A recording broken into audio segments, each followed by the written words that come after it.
Hola calceteras, bueno, bienvenidas una vez más a mi canal. Muchísimas gracias por estar aquí y hoy vamos a hablar de El Greco, de Domenico Theotokopoulos. Bueno, lo habréis visto más que nada porque lo pone en el título. Y bueno, este es el primer capítulo de Tejiendo la Historia. No sabía si ponerle Tejer la Historia, bueno, de Tejiendo la Historia, y esto funciona así. Yo me pongo a tejer mientras os cuento un rollo sobre la historia, sobre el arte o lo que sea. Tú te coges tu cafelito, tu mojito, tu agua, lo que quieras, coges tu aguja y tu lana y nos ponemos a tejer juntas.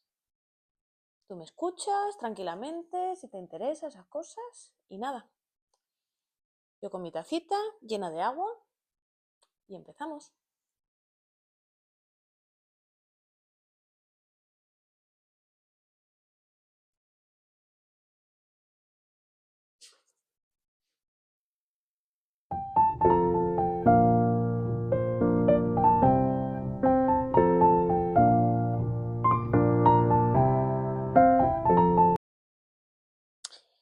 El vídeo de hoy va a tratar sobre el Greco. Podemos hablar de el Toledo del Greco, o el Greco de Toledo, o el Espolio, o el Greco, el hijo del Greco, pero lo que vamos también a hablar es del chal greco que diseñé inspirada en Domenico Theotokopoulos el Greco, porque esta maravilla de lana, a ver si no se ven las sombras, teñida por Tanana, es totalmente el Greco. Y si no me creéis, ahora veréis. Bueno, este libro maravilloso es de la profesora Palma Martínez Burgos, es profesora de la Universidad de Castilla-La Mancha, en Toledo. Y bueno, el libro es una maravilla, ¿vale? Pero atención, he de decir que la foto no hace justicia a los colores del cuadro. Luego voy a ver si encuentro una por internet y os la coloco. Pero no me digáis, es que son los colores de Toledo, son los colores del Greco, está el cielo con ese turquesa atormentado, pero también se mezcla con el tajo, con los verdes, con los marrones. Es el Greco, o sea, yo creo que Tanana, María, tienes que cambiarle el nombre a esta madeja y ponerle el nombre Greco. Y fijaros qué bonita es. Es la vista de Toledo, del Greco, y se encuentra en el Metropolitan de Nueva York. Y yo cuando vuelva a Nueva York me quedaré mirándolo, como muy atontada, mi boba. Es que es una maravilla. Bueno, aquí tenéis esto. Estos son los molinos que hay en el Tajo. Y te la pinta como una presa, un molinillo ahí. Está un poco así como, bueno, es que el Greco el Greco es un visionario y para haber pintado esto en el siglo XVI parece más pintado a finales del XIX, principios del XX que en pleno siglo XVI. Fijaros qué maravilla. Bueno, este es el puente Alcántara, este es el castillo San Servando. Vemos, todo esto sigue en pie, ¿eh? Todo esto sigue en pie y esto sigue en pie. Aquí está la Peñalmor. Ahora aquí está el parador, ¿vale? Aquí tenemos la catedral, tenemos el alcázar. Realmente está un poco distorsionado, ¿vale? Desde este lado la catedral no se ve, pero bueno, son las licencias que se dan los genios. Los genios tienen todo el derecho a darse todas las licencias que queráis. Yo intenté pintarlo, ya os lo enseñaré. No salió muy bien la idea. Pero no me digáis que no es Greco. Bueno, pues yo intenté, al crear este diseño, que realmente el protagonista fuera pues, los colores, la madeja, que tuviese una estructura sencilla, pero que tuviese su toque, incluso un toque un poquito griego. No sé, diferente, un twist. Y bueno, lo tenéis en una revista. Ah, voy a por ella. En esta revista la tenéis, la revista en la que sale mi hermana gemela flaca, disfrutando de su tejido con plantas y con la habitación en la que tenía yo en Toledo y con mi pelo. Y me encanta esta portada, de verdad, me encanta. De hecho, tengo solo una de estas y tengo 8 de la que sale Ali Maravillas. O sea, no, la de Ali Maravillas es el número 8, tengo 3 de la de Ali Maravillas. Bueno, pues el patrón lo tenéis en esta revista, en este número de Sewing Box, que es el número 11. A ver. Y a lo mejor quizás hago un spoiler y en breve podéis tener ¿Veis? Aquí tenéis el chal greco, que como veis me fui a la vista del Greco a sacarme. Y también tenéis el chal Goya, que del chal Goya también hablaremos, pero más adelante, cuando nos toque hablar de Francisco de Goya y Lucientes. Voy a tener que hacer un chal Velázquez, porque es el que me queda el que me queda. Voy a tener que hacer un chal Velázquez. Ya se me está ocurriendo. Ay, inspirado en las meninas. Bueno, el caso, que tenéis el patrón en esta revista de The Sewing Box, en la que salgo yo. Me parezco un poquito, ¿no? Bueno, no sé, pero me encanta. Y es por eso que lo tenéis aquí. No, no está en Etsy, ni va a estar en mi web, ni nada, pero bueno, aquí lo tenéis. Dicho lo cual, creo que es el momento que empecemos a hablar de Domenico Theotokopoulos, el Greco, hablado por esta señorita de aquí. Agosto, 7 de agosto, 7, 8, bueno, no sé.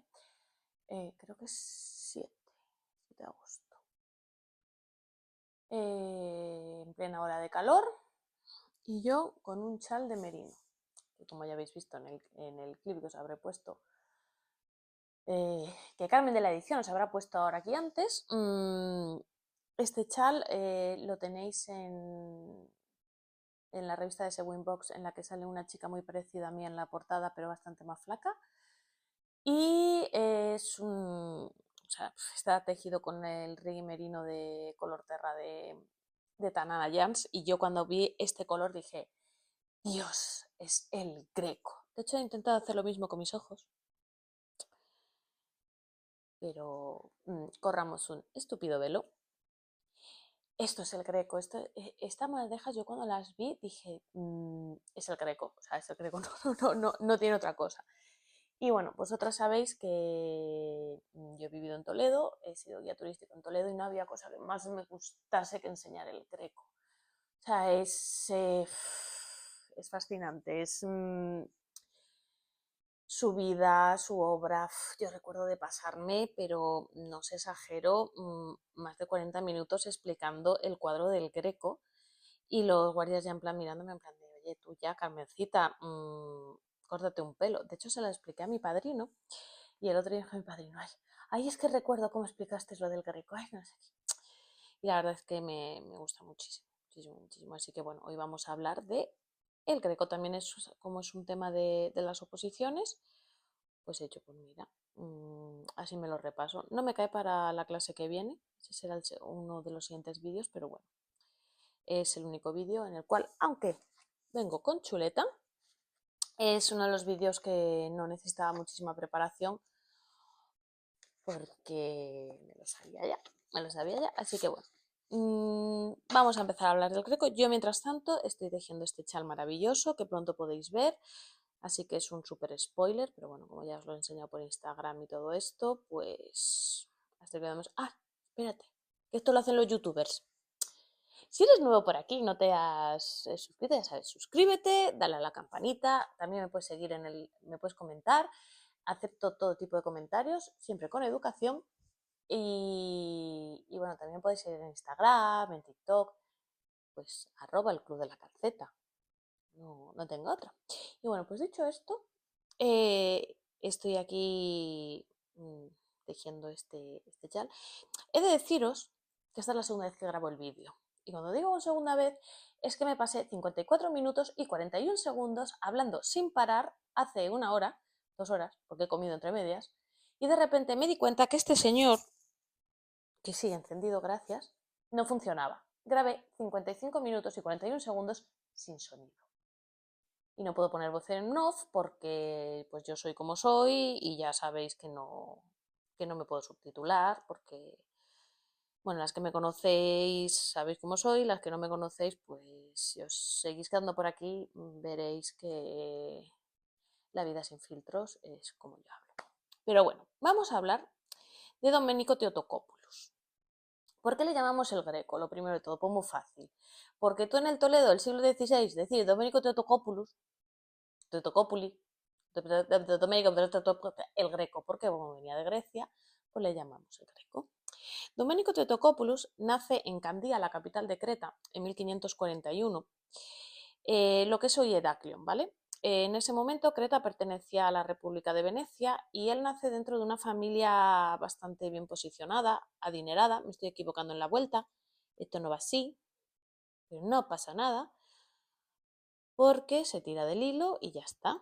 Esto nos pasa, esto pasa en las mejores familias. Bueno, al lío, que las que no sean calceteras, como este canal es para todo el mundo, las que no sean calceteras, pues es que entre hacer y deshacer aprende la niña a tejer. El caso, nace en una familia bastante bien posicionada, por lo que recibe una educación bastante buena. De hecho, su hermano es uno de los líderes mercaderes y tiene patente de corso. ¿Esto qué significa? Porque es un pirata legal. O sea, un corsario es un pirata legal. Un pirata. No penséis en Johnny Depp, ¿vale? En Piratas del Caribe. Ese no tenía patente en corso. Pues la diferencia pues, es entre un pirata y un. Pues que uno lo hacía legal. Bueno, entonces Domenico recibe una buena educación y ya despunta como artista desde pequeñito y entra. La verdad es que no tenemos ninguna obra de sus primeros tiempos en Grecia. Sí que tenemos de su primera época en Venecia, que ya tiene todavía pues pues, todavía sigue influenciado por el principio, digamos, por sus principios. Domenico aprende en el taller ahí en Creta, aprende a pintar de dos formas, ¿cómo se llama? A la greca o a la antigua, que lo que él hacía era pintar iconos ortodoxos, que son pues, pequeñas tablillas de santos y de la Virgen y de Jesús. Y también aprendió a la romana, que era a la moderna, a lo que había moderno en ese momento, que era muy moderno, que es el Renacimiento. Por cierto, mi anillo es de estilo renacentista y me encanta. Fue regalo de primer aniversario de boda, que fue el otro día. Bueno, me pasa. No, hace 2 meses. Bueno, el caso. El Greco pues estudia allí. Nace, como digo, en 1514 y en 1563 se saca la maestría de pintor. ¿Qué es eso? O sea, se hace maestro. En esta época, tú cuando aprendías una profesión, empezabas de aprendiz, bla, bla, bla, y luego pasabas un examen para convertirte en maestro y así poder cobrar por lo que haces. De hecho, Velázquez también lo hizo. Luego, el pobre Velázquez estuvo intentando muy mucho decir que él no había cobrado, porque claro, él quería ser noble, quería ser su esta de la Orden de Santiago, y si habías cobrado en aquella época, ser pintor, ser artista, era considerado como si eras pues, un zapatero, un juguetero, un tintorero, o sea, no se consideraba como algo,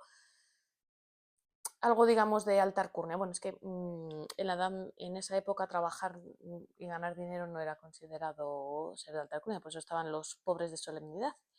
Pero bueno, ¿por qué hablo de Velázquez? Porque Velázquez tuvo un Greco, porque Velázquez admiraba al Greco. pero bueno, luego ya hablaremos en otro vídeo sobre Velázquez. De hecho, si me queréis poner en los comentarios de qué os gustaría que sean los siguientes vídeos o de qué queréis que os hable, todas estas cosas, pues yo encantada, si me ayudáis. Si no, tiro del temario de las oposiciones y mato dos pájaros de un tiro también, la verdad, o sea, todo se ha dicho. Bueno, que todo lo que os voy a contar, que ya veis que yo pues hablo así, bla, bla, bla, y así como muy ameno, porque no quiero dar ninguna clase ni una conferencia, porque para eso te buscas en YouTube una conferencia. No te pones a ver a una señora de casi 40 tejiendo, contándote la vida del Greco. Que yo os lo cuento así, de forma amena, pero vamos, que he mirado pues su bibliografía y su todo, que pues porque me lo he estudiado, vamos. Pues estoy siguiendo los libros de la profesora Palma Burgos, también he leído a Cosío, también a Álvarez Lopera, María Luisa Menéndez, bueno, pues esta bibliografía de grandes estudiosos que han estudiado el Greco. Bueno, el caso es que el Greco, yo sí, estoy mirando mis apuntitos porque aunque me lo sé, pues yo miro mis apuntitos, ¿no? En este momento el Greco pinta pues eso, lo que os decía, pequeños iconos ortodoxos y bueno, él era muy ambicioso tanto a nivel personal como a nivel profesional. Entonces, pues al igual que pues eso de Candía en Creta, pues ¿a dónde se va a ir? Pues a Venecia, a la capital de ahí, de la República, se marcha a Venecia, donde hay un gran movimiento renacentista.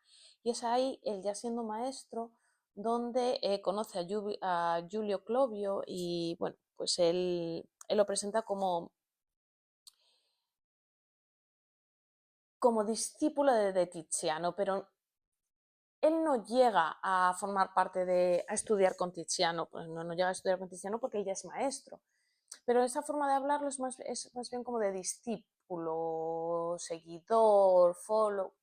Básicamente el Greco cuando llega a Venecia se empapa de lo que es el Renacimiento y conoce pues, a Tintoretto, a los hermanos Bassano, a Tiziano, y él lo que hace es no seguir a uno solo, sino él de una forma ecléctica coge el color de Tiziano, el tratamiento del rojo de Tiziano, el tratamiento de las figuras o de la perspectiva de Tintoretto, la luz de Bassano, coge lo que más le gusta de cada uno y lo aplica a su propio estilo. Él siempre, nunca le gustó copiar, pero sí inspirarse para así crecer en su propio estilo, una cosa maravillosa, lo que aparte le hace único, es un genio, si no, no estaría yo hablando de él aquí, se hace famoso y no estaría en el temario de las oposiciones y no lo tendrían los niños en los libros de texto. El caso es que las primeras obras que hacen en este momento tienen pues todavía mucho tinte de la escuela pues de pintar a la greca, de lo antiguo, todavía pues un poco de esos iconos ortodoxos. Cabe destacar la preciosidad que es el tríptico de Módena. Yo, si fuese buena persona y no hubiese grabado esta mañana una hora entera de vídeo, pues a lo mejor a la hora de editar te pondría aquí una fotito. Tendría que hacerlo, pero bueno, que también lo puedes buscar en Google. El tríptico de Módena, bueno, venga, a lo mejor lo busco y lo pongo. No sé cómo lo haré, depende cómo me dé, porque yo todavía con la edición, la verdad es que no lo tengo yo muy controlado. Y como esto, más que esto es tejiendo la historia, es para que tú tejas tranquilamente escuchando a alguien porque no te da tiempo a ver una serie ni engancharte a una serie y así pues oyes a esta loca mientras tejes. Pues bueno, también está el tríptico de Ferrara, la curación del ciego. Y diréis, pero a ver, Carmen, todo lo que dices son cosas religiosas. Sí. ¿Por qué? Porque quien paga, manda. Y de aquella, los grandes mecenas era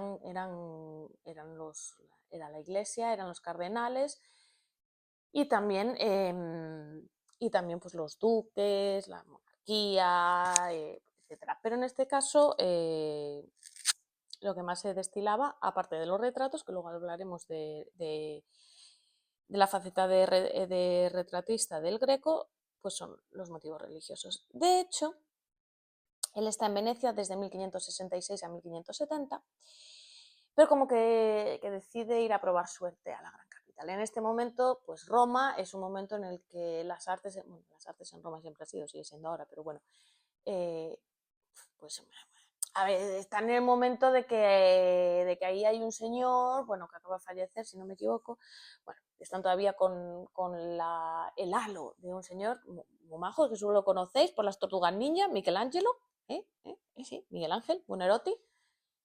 A ver, que la tortuga ninja. Si no me conoces, ya me conocerás, hago muchas de estas cosas. A ver, es Miguel Ángel, es Michelangelo, espero que no lo apague, no, perdón, pintó la Capella Sistina, o sea, es el renacentista por autonomasia. Pero el Greco es curioso porque hay un documento, hay una carta en la cual el Greco dice bueno, que en Roma están un poquito enfadados con él porque estaban hablando de, bueno, sabéis que con el Concilio de Trento y todo esto, pues la Capilla Sistina, pues como hay algunos en pelotillas, pues ay, ¿cómo hacemos? ¿Lo tapamos? ¿No lo tapamos? ¿Qué hacemos con la Capilla Sistina? No sé qué. Pero entonces al Greco, al pobre Doménico, que el Señor se las trae, dijo que lo que había que hacer con la Capilla Sistina era borrón y cuenta nueva, porque era una merda, y que me la dejasen pintar a él de nuevo. Entonces le mira como en plan de, ¿perdona? ¿Qué estás diciendo? A ver, esto que estoy contando es verdad. Sé que suena mal. A lo mejor no es tan exagerado, pero en el fondo es verdad. Bueno, el caso es que el propio Miguel Ángel, a ver, es que no voy a hablar mal de Miguel Ángel, no se puede hablar mal de Miguel Ángel, pero él era escultor, me estoy metiendo en un jardín. Bueno, él era escultor, él era pintor y él era arquitecto, ¿vale? Pero para él, de esas tres artes, la de menor, digamos, para él, alcurnia, era la pintura. De hecho, su maestro Rafael, que él sí que era pintor, la Capilla Sistina en un principio iba a ser para Rafael. Rafael dijo, no, que le haga este que me está quitando aquí encargos, pensando que iba a fallar. No falló, es Miguel Ángel. Atención a la Capilla Sistina. O sea, hizo la Pietà, o sea, te dibuja, o sea, es fantástico, es una escultura pasada a dibujo. O sea, la Capilla Sistina. ¿Qué ocurre? Que a la hora de plasmar el color, a la hora de la plástica de los colores, de las transparencias, de eso, pues donde hay amarillo pone amarillo, donde hay verde pone verde, donde hay rojo pone rojo. Y eso para un pintor está mal, porque es colorear. Es colorear un dibujo fantástico. ¿Qué pasa? Que eso tú vas a la Capilla Sistina, tú miras así y tú no te das cuenta. Y tú dices, porque es una pasada. Pero el Greco, los tenía aquí el señor muy bien plantados, esa es la cosa de la juventud, o de darte igual, porque este es tu canal y he venido y esto, pues lo dijo. Entonces no cayó muy bien ahí en Roma. Pero es que Roma marca, el momento que él se muda a Roma, marca un hito. O sea, él es presentado como, he dicho, como discípulo de Tiziano, que no lo era, ya sabéis que es simplemente pues, un follower más, inspirándose en él. Y en Roma, pues bueno, él es muy amigo, ya os he dicho, de Giulio Claudio, que es un miniaturista, que le mete en los círculos de la corte de intelectuales del cardenal Farnesio. El cardenal Farnesio tenía una corte pues de intelectuales, de pintores, de escultores, de músicos, de literatos que iban a sus tertulias a su casa. Y allí Doménico conoce a quien le va a cambiar su vida por siempre jamás, que es Luis de Castilla. Don Luis de Castilla.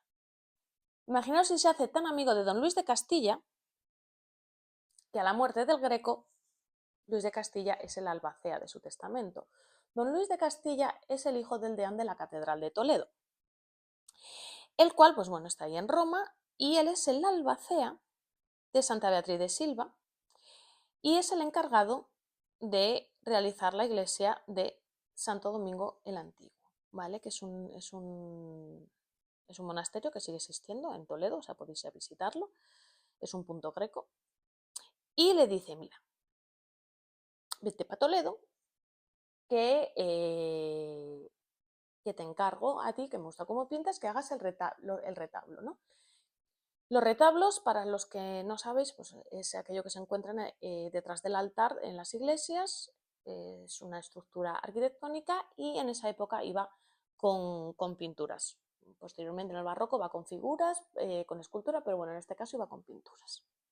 Y el Greco llega en 1577 a Toledo. Y como digo yo, el Greco llega a Toledo, se enamora de Toledo, se enamora de una toledana, Jerónimo de las Cuevas, y no vuelve a dejar Toledo nunca. Muere en Toledo en 1614. Imaginaros si se enamoró de Toledo, que en 1577 llegó y en 1578 nació su hijo, Jorge Manuel Tetocópulos, el cual siguió la estela de su padre y como un gran artista renacentista, pero él donde destacó fue en la arquitectura. Pues no lo he oído en mi vida, pues no he visto nunca nada de Domenico. Sí, pues así ni más ni menos, así a pote pronto, el Ayuntamiento de Toledo y la cúpula de la catedral. Tenemos la torre, la cúpula de la catedral. Domenico Tetocópulos.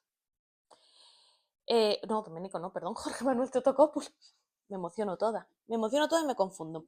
No voy a cortar esto, que lo sepáis. No voy a cortar porque ya he grabado 55 minutos y 41 segundos sin sonido. Vale. Bueno, llega a Toledo en 1577 a hacer el encargo de la iglesia Santo Domingo. Como he dicho, se enamora de Jerónimo de las Cuevas y se queda en Toledo. ¿Qué pasa? Que Jerónimo de las Cuevas muere al poco tiempo de... No sabemos si al dar a luz o a los primeros años de vida de Jorge Manuel, pero bueno, el caso es que el Greco reconoce a su hijo. Problema. Cuando muere el Greco en 1614, a los 2 o 3 años, llega una carta de su mujer que todavía le estaba esperando en Grecia. Este dijo, me voy a Venecia por pintura y me voy por unos pinceles y nunca más volvió. ¿Qué pasa? Que el Greco había sido enterrado en Santo Domingo el Antiguo, ¿vale? Donde había sido enterrado en su momento Jerónimo de las Cuevas. Y cuando llegó la carta, si tú no estás casado no puedes estar enterrado junto a tu mujer dentro de lo que es el rito católico. Entonces Domenico Tetocópulos tuvo que cogerlos y llevárselos a otra iglesia que él estaba construyendo en ese momento, que es San Torcuato. No la busquéis porque no está. Hubo un incendio en el siglo XVIII y esa iglesia ya no está. Entonces, pues cosa de la vida, ¿no? Jorge Manuel Tetocópulos recibió el apellido, aunque bueno, ya sabemos que un hijo natural, ¿sí? Como Juego de Tronos, ¿no? Como John Nieve, pues nos entendemos. Que es que yo todavía no sé aquí en YouTube qué cosas puedo decir, qué cosas no puedo decir, pero bueno. El caso, que sus primeros años en Toledo recibe muchísimos encargos, tanto de la nobleza como de la iglesia. En este momento Toledo ya no es la capital del reino ni la capital del imperio, en el que no se pone el sol, porque es que Felipe II decidió cambiar la capital a una pequeña aldea del campo de Toledo llamada Madrid. Sí, lo siento madrileños, adoro Madrid, amo Madrid, he vivido 12 años en Madrid, ¿vale? Pero en ese momento era más chiquita que Toledo. Bueno, cuando Felipe II decide cambiar la capital para ahí. Pero Toledo sigue siendo una gran... Sí, Toledo, sí, probando. Es que no creo que me vuelva a pasar lo mismo, que han sido 55 minutos y 41 segundos, ¿vale? Grabando. Bueno, el caso es que el Greco, que Felipe II decide construir su capital desde cero en la villa de Madrid, por su disposición geográfica, por el agua, por todo.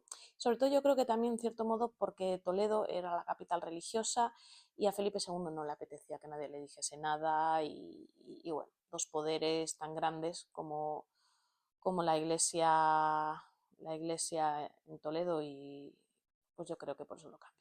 El caso. Y porque es bueno, también sobre todo Toledo tenía muy poca expansión para convertirse en mucho más grande, pues ya sabéis, está rodeado por el río Tajo. Bueno, sobre Toledo hablaremos otro día. El caso, que cuentan que siempre se ha contado que el Greco intentó 2 veces formar parte de la corte, ser pintor de la corte, Sí, es cierto que lo intentó una primera vez cuando Felipe II trajo los restos de San Ildefonso a Toledo, es el patrón de Toledo, y no le gustó lo que hizo. Y la segunda vez, Felipe II le encarga el martirio de San Mauricio y el Greco. Yo creo yo creo que es que el Greco realmente no quería, o sea, no quería ir porque simplemente tú coges, pintas un martirio de San Mauricio canónico, siguiendo el canon, haciendo eso, y ya está, ¿sabes? No, no hay ningún problema. Pero no, no, no, no, no, no, no. Él pintó una alegoría de la Santa Liga pensando que le iba a gustar, un cuadro enorme, preciosísimo, y hay una esquinita abajo, el martirio de San Mauricio. Pues mira, no es lo que te he pedido, guapo. Pues si yo te pido huevos y me traes tortilla, pues no es lo mismo, no es lo mismo. A ver, los últimos estudiosos dicen que a Felipe II sí que le gustó, pero que los religiosos bueno, los monjes que estaban en el Escorial, ¡ay, qué bonito es el Escorial! Cómo me gusta enseñar el Escorial, que me encanta enseñar el Escorial, guiar en el Escorial. Bueno, dijeron, mira, es que no se conforma con los cánones del Concilio de Trento, esto no sé, no sé cuánto. Entonces se le pagó y dijo, vuélvete para Toledo. Pero yo siempre he pensado que, ¿tú qué prefieres ser? ¿Cabeza de ratón o cola de león? La cola espanta moscas y huele mal. Ser cabeza de ratón es 1000 veces mejor que ser cola de león.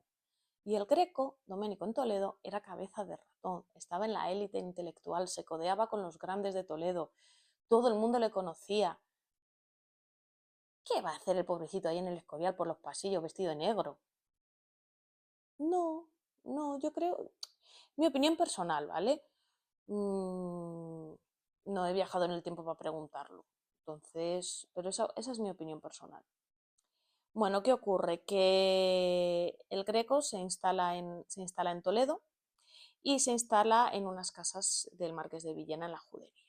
¿En qué zona? Pues en la más bonita, ahí al ladito de la Sinagoga del Tránsito, que ya os haré un vídeo de la Sinagoga del Tránsito, tranquilos. Bueno, quien me conocéis sabéis que es mi lugar favorito en el mundo. Bueno, uno de mis lugares favoritos en el mundo, que ahora tengo otros muchos más. Bueno, el caso, el Greco se instala allí, crea su estudio, y es muy curioso porque el Greco se arruinaba, volvía a tener dinero, se volvía a arruinar, volvía a tener dinero. Sí. De hecho, pues como no tenía Spotify, a ver, que ya sé que se dice Spotify, ¿vale? Igual que se dice YouTube, y digo YouTube, ¿me entendéis? Sé que se dice así, igual que sé que se dice Wi-Fi en vez de Wi-Fi, pero bueno, lo digo en plan broma. Contrataba un cuarteto de músicos para que tocasen mientras él pintaba.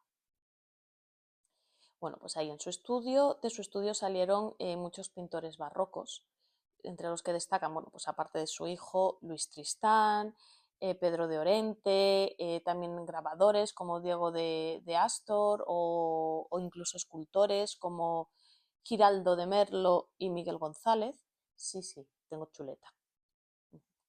Que una cosa es que me lo estudie de memoria y otra cosa es que no pueda tener una chuletilla aquí para YouTube, YouTube, YouTube.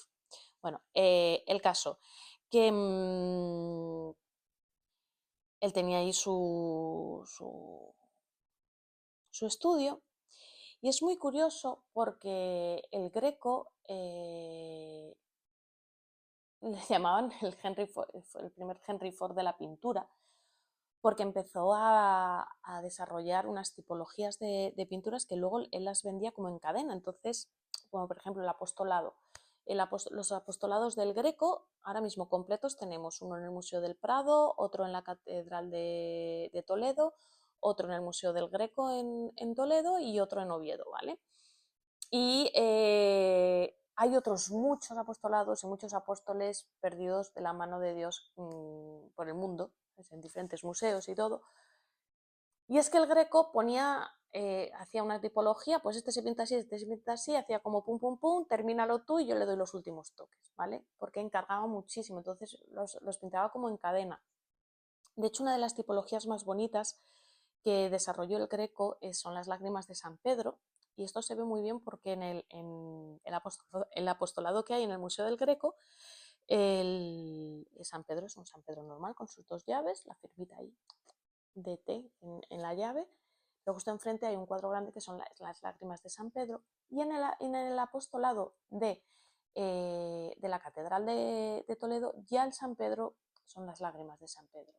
Es el momento que San Pedro se da cuenta que ha negado 3 veces a Cristo, ¿no? Y es muy curioso porque sale llorando, con un aura, eso era una mosca, con un aura mágica, y detrás se supone que está Jerusalén, porque él cuando lo niega en el monte de los Olivos, y bueno, detrás está Jerusalén, pero no se ve Jerusalén, se ve Toledo. Y para el Greco, bueno, para el Greco y también para muchos sefardíes es la Jerusalén de Occidente, ¿vale? Toledo es la Jerusalén de Occidente. Y es que el Greco realmente se enamoró de Toledo. Bueno, además, a ver, pues voy a contaros un par de obrillas, ¿vale? Un poco así, os tendría que poner aquí una fotito. Carmen de la edición, si tienes tiempo y no eres una vaga y todo eso, ponles aquí la foto. Y si no, como van a estar tejiendo la gente, porque tiene que estar tejiendo, porque para eso haces tú estos libros, o sea, estos libros, estos vídeos, ya, o sea, os meteré un clip, ¿vale? Os meteré un clip con con todos los cuadros. El caso, que el Greco pinta se le encarga a la Catedral de Toledo, le encarga un cuadro para la sacristía, pero no solamente un cuadro, sino que también le encarga lo que es la estructura y una escultura. Esta escultura es de las pocas esculturas que se conservan del Greco, y es un descendimiento de la Virgen con la imposición de la casulla a San Ildefonso. San Ildefonso es el patrón de Toledo, ¿no? Y hay un milagro que viene la Virgen y le impone la casulla. Bueno, pues ¿qué decide? Esto tengo que dejar la aguja, esto tengo que dejar yo la aguja. O sea, el Greco dice, a ver, esto es para la sacristía. La sacristía es el lugar donde los sacerdotes se quitan sus vestimentas mundanas y se ponen las vestimentas religiosas, ¿no? Es como el alba, la casulla, etcétera, etcétera, ¿no? Entonces, ¿qué voy a representar? Pues entonces representar es el expolio. El expolio de Cristo es el momento en el que Jesucristo es desposado de sus vestiduras antes de ser crucificado. Y este cuadro es fantástico, o sea, tiene un rojo, o sea, Cristo está vestido con una túnica roja, es la premonición de la muerte, pero sobre todo también el rojo estaba reservado solamente para los reyes, es ese púrpura que solamente el emperador romano podía llevar y luego los reyes, porque a Cristo era el rey de los judíos. De hecho, lo que suele estar siempre encima de las cruces, INRI, es Jesús de Nazaret, rey de los judíos, que en hebreo es Yoshua Hanatzari Hamelech Yehudim. Eso no te lo esperabas. Licenciada en Filología Hebrea, de las pocas cosas que me acuerdo y que sé decir. Bueno, es curioso porque el Greco lo escribía como realmente, al parecer, se escribió en la cruz, que estaba en latín, en griego y en hebreo. Y como lo sabía hacer en griego, pues luego se informó y también lo puso en latín y en hebreo. He de decir que las del hebreo, MG, que como era una grafía que no conocía, copiar así un poquito, pues está un poco. Voy a colocar un poquito más para atrás porque me está empezando a doler la espalda, que ya llevo mucho tiempo así grabando. No sé si quedará bien o no quedará bien, pero bueno. El caso, que el expolio, bueno, pues hubo un litigio de 2 años con la Catedral de Toledo porque le querían pagar mucho menos y porque había unas cuantas cosas que a él no le gustaban. Y sí es cierto que el Greco nunca siguió el canon de pintura y que pintaba como él quería, como le daba la gana, porque era un genio y en cierto modo no es que se lo pudiese permitir, porque estuvo arruinado muchas veces. Es que es un artista y él es como, pues yo pinto así. Si quieres lo tomas y si no lo dejas. Esto me recuerda cuando mi padre es catedrático de Bellas Artes, Y mi padre ha sido profesor toda la vida, se sacó las oposiciones. Y mi padre me decía, no, hija mía, yo es que mi trabajo es este, yo con esto gano, para así no tener que pintar lo que la gente quiere, sino que la gente compre lo que yo pinto. Y yo decía, papá, no lo entiendo. Dices, mira, esto es muy fácil. Yo puedo pintar lo que a mí me dé la gana y si a la gente le gusta que lo compre, porque no necesito de ese dinero, porque yo ya tengo mi otro trabajo. Y es una forma de no prostituir mi arte y de pintar lo que me da la gana. Bueno, pues el Greco pintaba lo que le daba la gana, total y absolutamente.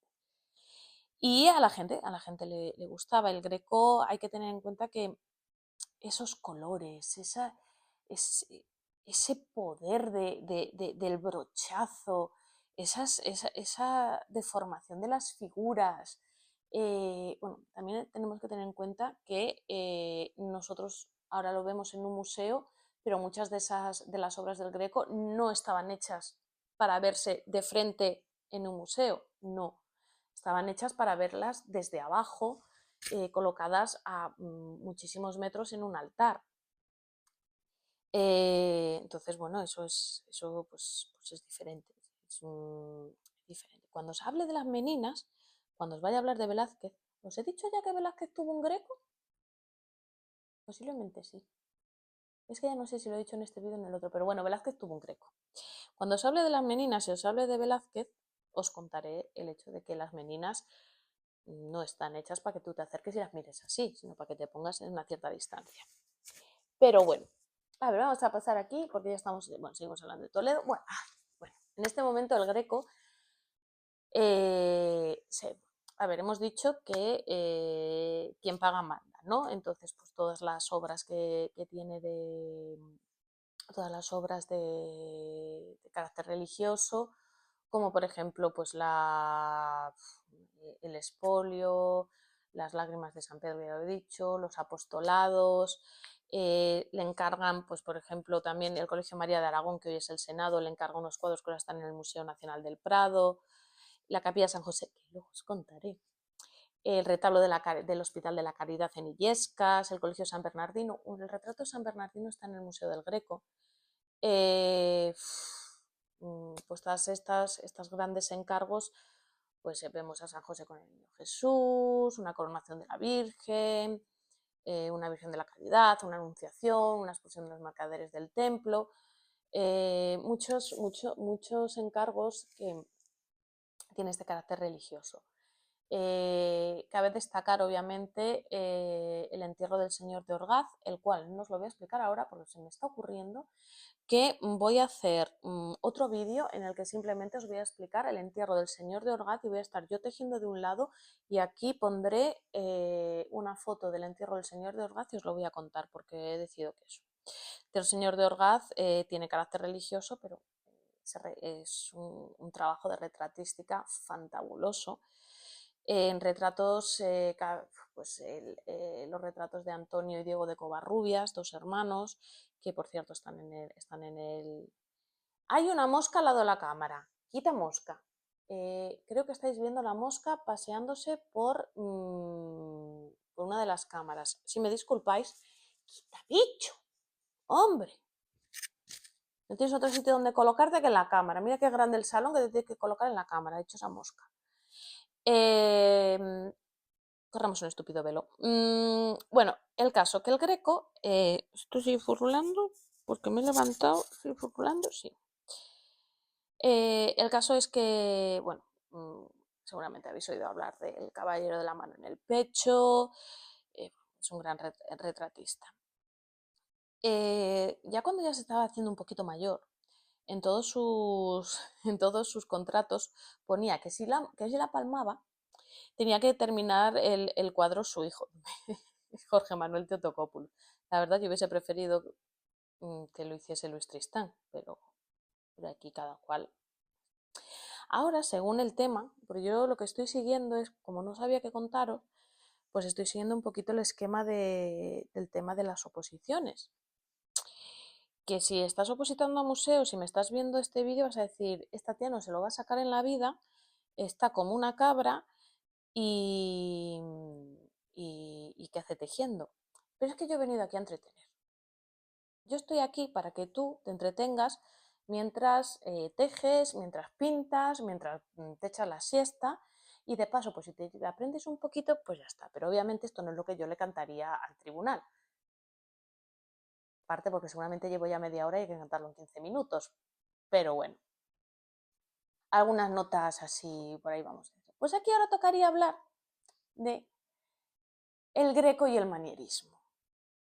Y el manierismo es una corriente, es un movimiento artístico que se genera a la par que el Renacimiento, no se crea en contrapartida, en contraposición, perdón, al Renacimiento, no. Es algo que se crea a la vez que el Renacimiento, pero es completamente contrario al Renacimiento. El manierismo, no me lo he apagado, no. Lo siento, es lo que hay. El Renacimiento es un movimiento, es un estilo artístico en Italia de, digamos, círculos independientes. El manierismo serían los indies, sería un movimiento indie del Renacimiento y se caracteriza pues ser todo lo contrario al Renacimiento, las figuras exageradas, composiciones aleatorias de color, un tratamiento irreal del espacio con muchos simbolismos, incluso el Greco le da un misticismo que también se conjuga con la literatura de ese momento, que está en auge la literatura mística de Santa Teresa de Jesús y San Juan de Dios. Es como el estilo que llevan en serio a la mosca. O sea, ¿la estáis viendo? ¿Estáis viendo la mosca? ¿Me vas a fastidiar, moscón? ¿Me estás fastidiando? Quita, mosca. Madre mía, este vídeo está agafado, este canal está agafado de verdad. Ay, los manieristas eran unos reductos muy sofisticados, de unos intelectuales que van más allá. Son pertenecientes a las propias cortes privadas intelectuales. Es como, por ejemplo, las cortes de Rodolfo II de Praga, de los cardenales, como el cardenal Farnesio, que fue donde estuvo el Greco. Entonces ahí es donde pues llega a Toledo y el manierismo es como ¡wow! Ya sí que estaba en Italia con un poco más de capa caída, pero ahí es como ¡wow! Y yo qué sé, pues escultores manieristas. Cellini. Otros, pues Rosso Fiorentino, pintores. Uno que se llama Parmigianino, me encanta. De parmigiano, de parmesano, lo que viene a ser el queso este que nos gusta con la pasta. Parmigianino, este señor. Tengo que buscar algún cuadro suyo. La Virgen del Cuello Largo, que está en los Uffizi. Qué ganas de ir a los Uffizi, por Dios. Otros, pues yo que sé, los hermanos Zuccaro, no sé, es un... Y el manierismo español, el Greco. O sea, el manierismo español es el Greco. Y es que es fascinante cómo hace unos brochazos. Es que a mí una de las cosas que más me fascina del Greco es el San Bartolomé, si no me equivoco, que está en el Museo del Greco, en naranja fosforito. Y son unos brochazos, plas, plas, plas. Es un puro auténtico expresionismo en el siglo XVI. Es que el señor era un genio y pintaba como le salía del pincel. De otra forma es como hay que pintar. Pero bueno, hay genios que son genios en vida y hay otros que son genios en muerte, ¿no? Pobrecito Van Gogh, que muere y de repente se hace famoso. Bueno, pues el Greco fue famoso en vida. ¿Qué pasa? Que cuando se murió, pues todo el mundo dijo, esta cosa fosforita o esta cosa así rara, pues yo me la llevo para el desván. Me la llevo para el desván porque esto no es lo que se lleva, ya viene la época barroca y todo esto y no es lo que se lleva. ¿Qué ocurre? Nos vamos a dar un salto de unos cuantos siglos, ¿vale? No me puedo creer que todavía no he terminado ni la vuelta. Bueno,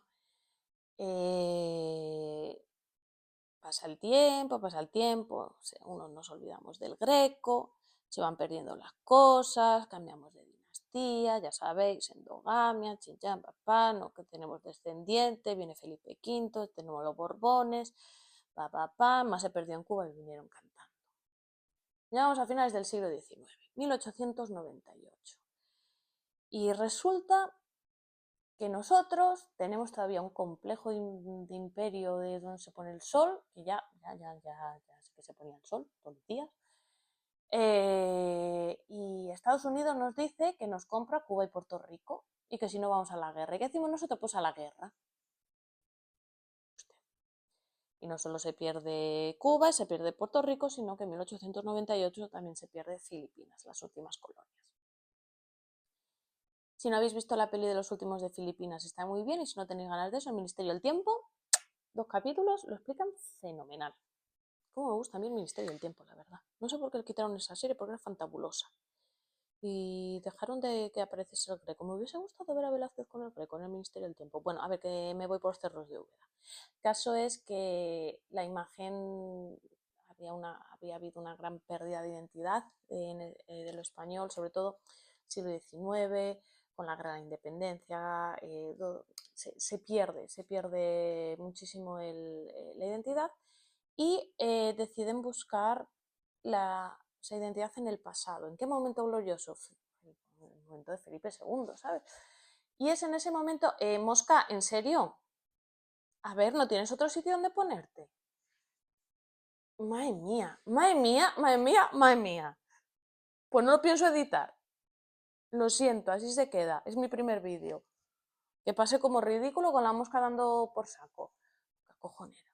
En fin, el caso, que también lo podéis quitar la imagen y ponerlo como podcast. Bueno, el caso es que se toma el Greco como imagen del caballero español, pues era griego, era el Greco, pero bueno. Y entonces aquí ya es que yo tengo que hablar de mi amigo, de mi colega, de un señor que es que yo le quiero un montón y no lo conozco nada, más que nada porque falleció hace mucho tiempo. Don Benigno de la Vega Inclán y Flaquer II, el marqués de la Vega Inclán. Beni para los amigos. A partir de ahora, en este canal lo vamos a llamar Beni. Un hombre maravilloso. Es un hombre que luchó por los derechos del patrimonio histórico, por la defensa del patrimonio histórico. Es un hombre que creó la Casa Museo del Greco, creó la Casa Museo Cervantes, creó el Museo del Romanticismo, fue el primer comisario regio de turismo, cambió toda esta idea que había en ese momento de España, que se había fomentado con Le Grand Tour, creó los paradores, fomentó las comunicaciones por tren precisamente para fomentar este turismo, un turismo cultural. Es un hombre maravilloso, o sea, y aparte era muy curioso porque siempre vivía de alquiler, o luego, bueno, en la comisaría regia de turismo, pero tenía unos amigos que tenían mucho dinero, como era Archer Huntington y Alfonso XIII. Entonces siempre les convencía para que comprasen las cosas y luego las donasen a el gobierno para que formasen parte del patrimonio, como por ejemplo la sinagoga de Santa María de Blanca y la sinagoga del Tránsito, desacralizándolas y convirtiéndolas en monumentos. O sea, es fantástico. O sea, es un nombre maravilloso. Y él, bueno, pues se hizo súper amigo de Manuel Bartolomé Cosío, el cual fue uno de los primeros historiadores y estudiosos del Greco. Y Mosca, a ver, mira, ¡ah! ¡Quita, bicho! La mosca en las narices. Me está fastidiando mi vídeo. Y es que no sé, mira que estoy grabando en el salón. El salón es gigantesco. Y hay una mosca en todo el salón. Una mosca y se me tiene que poner en la cámara. O sea, joder. Bueno, el caso. Que... madre mía. Yo no sé si voy a poder publicar este vídeo. Bueno, en fin. El caso es que deciden comprar las casas que se decía, en las cuales había vivido el Greco, para crear la Casa Museo del Greco, que eran las casas del Marqués de Villena. Bueno, el caso es que las compran, y una vez que las compran se dan cuenta, descubren unos documentos, que no había vivido en esas casas el Greco, sino que había vivido en las de frente. Lo que era es un jardín muy bonito y un monumento que dice aquí vivió Domenico Theotokopoulos. Pero bueno, ya la habían liado, y entonces crearon el Museo del Greco, reutilizando materiales del siglo XVI y creando lo que ellos creían que era una casa del siglo XVI. También se creó el Real Patronato del Museo del Greco. ¿Era el Real Patronato del Museo del Greco? Esto me lo he inventado. Esto me lo he inventado. Ignorarlo, ¿vale? Esto me lo he inventado. No, sí que había un patronato, pero no sé si era el patronato de la Fundación Vega Inclán o el patronato del Greco en ese momento. Lo que sí sé, cosa que fallé en el examen, es que uno de esos, un cuadro de todas las personas del patronato pintado por Sorolla se encuentra en la Spanish Society de Nueva York. ¿Por qué? Porque Archer Huntington es el señor que creó la Hispanic Society de Nueva York. Que viene a ser un señor forrado de Nueva York, que pues ahí hay Grecos, hay Velázquez, hay Zurbaranes, hay Murillos, está la célula de nombramiento de valido de don Álvaro de Luna. Cuando lo estuvieron restaurando, lo que hicieron fue hacer una exposición en el Museo del Prado de tesoros de la Hispanic Society.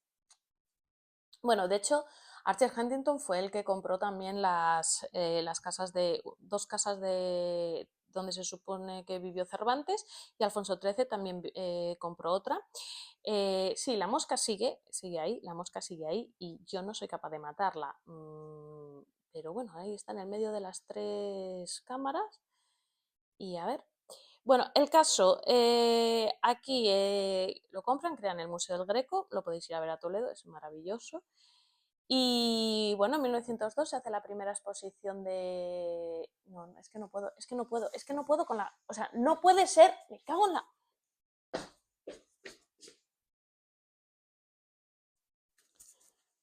Bueno, he intentado matar a la mosca, no lo he podido, creo que la he tontado. A ver si no se pasea más por la cámara.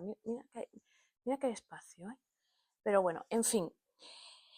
El caso es que, bueno, en 1902 se hace la primera exposición monográfica del Greco en el Museo Nacional del Prado. En 1914 celebran el tercer centenario del Greco.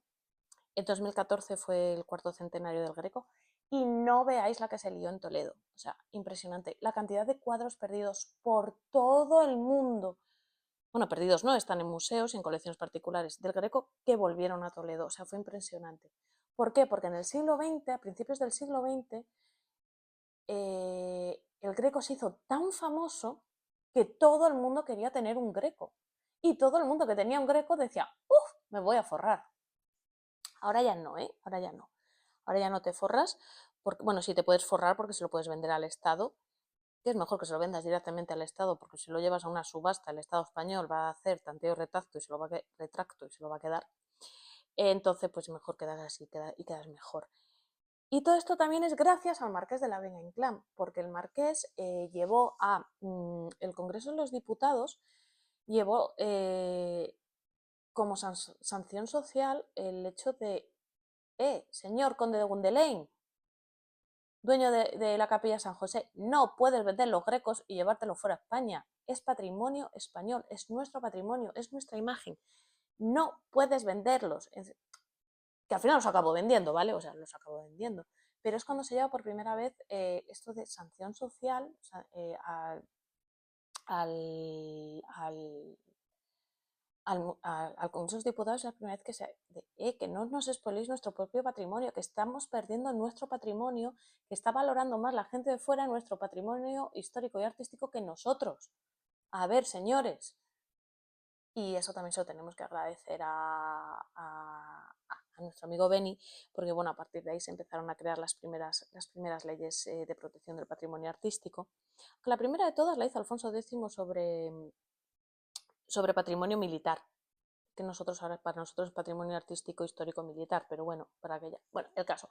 Y Felipe II también, cuando dijo que su colección de armas no podía ser dividida ni vendida, y es el origen de las colecciones reales. Por cierto, tengo unas ganas de ir a ver el museo, me voy a llevar a mi tía Pili. Las que me conocéis sabéis que mi tía Pili vive en Madrid, me invita a cocido y me la llevo a museos. Tal cual. Y también me la tengo que llevar a ver un cuadro del Greco que está en la iglesia de San Ginés, donde está enterrado don Félix Lope de Vega y Carpio, y que la abre muy pocas veces. Bueno, una vez a la semana, porque tiene que ser abierta por ley 4 veces al mes para poderlo ver. Así que me la voy a llevar a comer chocolate con churros de San Ginés, y luego me voy a ir a ver la expulsión de los mercaderes del templo del Greco con ella, que sé que no lo ha visto. Bueno, El caso es que en el siglo XX se crea una gran revolución en torno a la genio y figura que es Domenico Theotokopoulos. Todo el mundo quiere tener un Greco en su museo, todo el mundo quiere tener un Greco y todo el mundo que tiene un Greco lo vende. ¿Por qué? Porque se forraban. En aquella época pues estamos en crisis y somos así. Pero imaginaos hasta qué punto el Greco llega a influir en el siglo XIX, que el movimiento modernista catalán, encabezado por Rusiñol y Casas, y Ramón Casas, son dos señores, que fueron los de Les Catricats. Bueno, el caso es que en Sitges, que era el lugar de origen del movimiento, pues hacen una consulta social de poner una estatua y de que quieren que pongan la estatua. Bueno, pues ¿de quién la ponen? De nuestro amigo Domenico Theotokopoulos. Imaginaros la situación de yo, guía turístico en Toledo, me paso todo el día hablando del Greco, voy a mi primer viaje con el que hoy es mi marido, a Sitges. Llego a un sitio y me veo mirándome a el Greco. Y yo es como, hey, Domenico, como en casa, ¿eh? Me persigue, este señor me persigue. Yo encantada que me persiga. Si me cayese el tema, estaría encantadísima. Bueno, cuando llegue a cantar, porque como no he pasado el test, pero bueno, corramos un estúpido velo. Esto no lo digo yo, esto lo dice un señor llamado Paul Lafort, que es uno de los grandes historiadores y críticos de arte, de pintura actuales, que cuenta cómo el Greco tuvo un gran impacto en todos los expresionistas centroeuropeos. Y también en Cézanne, en Manet. Cuando Manet fue a visitar el Prado, se quedó como así. Normal, lógico, normal. Yo voy a ver al Prado también me quedo así. Y el Greco, eso. Y Picasso, pero bueno, es que Picasso, la influencia del Greco en Picasso es muy, muy, muy, muy, muy remarcable, sobre todo en su época azul, también hablaremos de Picasso. Eh, también bueno, en los retratos, el retrato del caballero mano en pecho, pues lo vemos en Picasso. Bueno, luego también Picasso las Meninas. O sea, es una persona que en el siglo XVI jamás se llegaría a pensar que uno de los grandes pintores de toda la historia del siglo XX, Pablo Picasso, aburrido de estar en la Real Academia de Bellas Artes de San Fernando, hizo una reproducción de El entierro del señor de Orgaz y puso las caras de sus profesores. O que iba a influir tantos años. Yo creo que le gustaría. O sea, yo creo que él a lo mejor sí que se lo imaginaba, pero no que fuese llegar a ser real. Y, y la verdad que el Greco es genio y figura. Yo creo que es bueno, pues un artista, me he vuelto a equivocar. Es un artista en todos los sentidos, como su vida, eh, cómo vivió su arte, cómo su arte fue completa y absolutamente diferente, cómo influyó durante, o sea, en el momento en el que vivió, pero sobre todo también posteriormente. Influyó en Velázquez, influyó en Goya, influyó en Picasso. Los más grandes es fantabuloso. Y bueno, pues yo creo que hasta aquí hemos llegado. Siento mucho lo de la mosca, siento esta locura, es el primer vídeo. Espero ir mejorando con ellos. Yo de verdad, si os ha gustado, pues dar like. Si no os ha gustado, pues no deis dislike, sencillamente no deis nada, que estoy empezando, por favor. Eh, este vídeo no está monetizado, todavía no tengo las 4.000 horas, espero llegar a las 4.000 horas algún día. Espero que hayáis disfrutado. Decidme en los comentarios qué puedo mejorar, que no, ya he atendido a lo que me habéis dicho y en los próximos tutoriales pondré más de cerca la cámara. También ponerme en comentarios de qué os gustaría que hablase en los siguientes vídeos. Creo que uno de los próximos será hablando de Toledo, otro del judaísmo, otro del Museo Sefardí, pero como ya he empezado a estudiar otra vez, voy a empezar también con algunos otros temas así de paso estudio y entre medias cuando no tenga tiempo hablaré de estos temas que no tengo mucho que preparar. Así que muchísimas gracias si has llegado hasta aquí y nada, espero verte en el próximo vídeo. Ya sabes que casi todas las semanas o casi todos los meses, no, que aquí casi todas las semanas va a haber un vídeo nuevo y espero que hayas disfrutado mucho tejiendo la historia un ratito conmigo.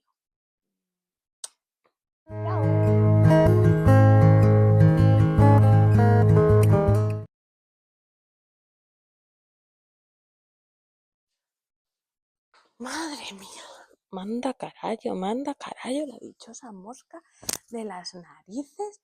O sea, de verdad, primer vídeo, 55 minutos y 41 segundos, que ya os lo he dicho muchas veces, me vais a mandar la mierda, grabado sin sonido. Y ahora, en todo este vídeo, una mosca. ¿En serio? O sea, me están vacilando y yo bebiendo agua en una taza.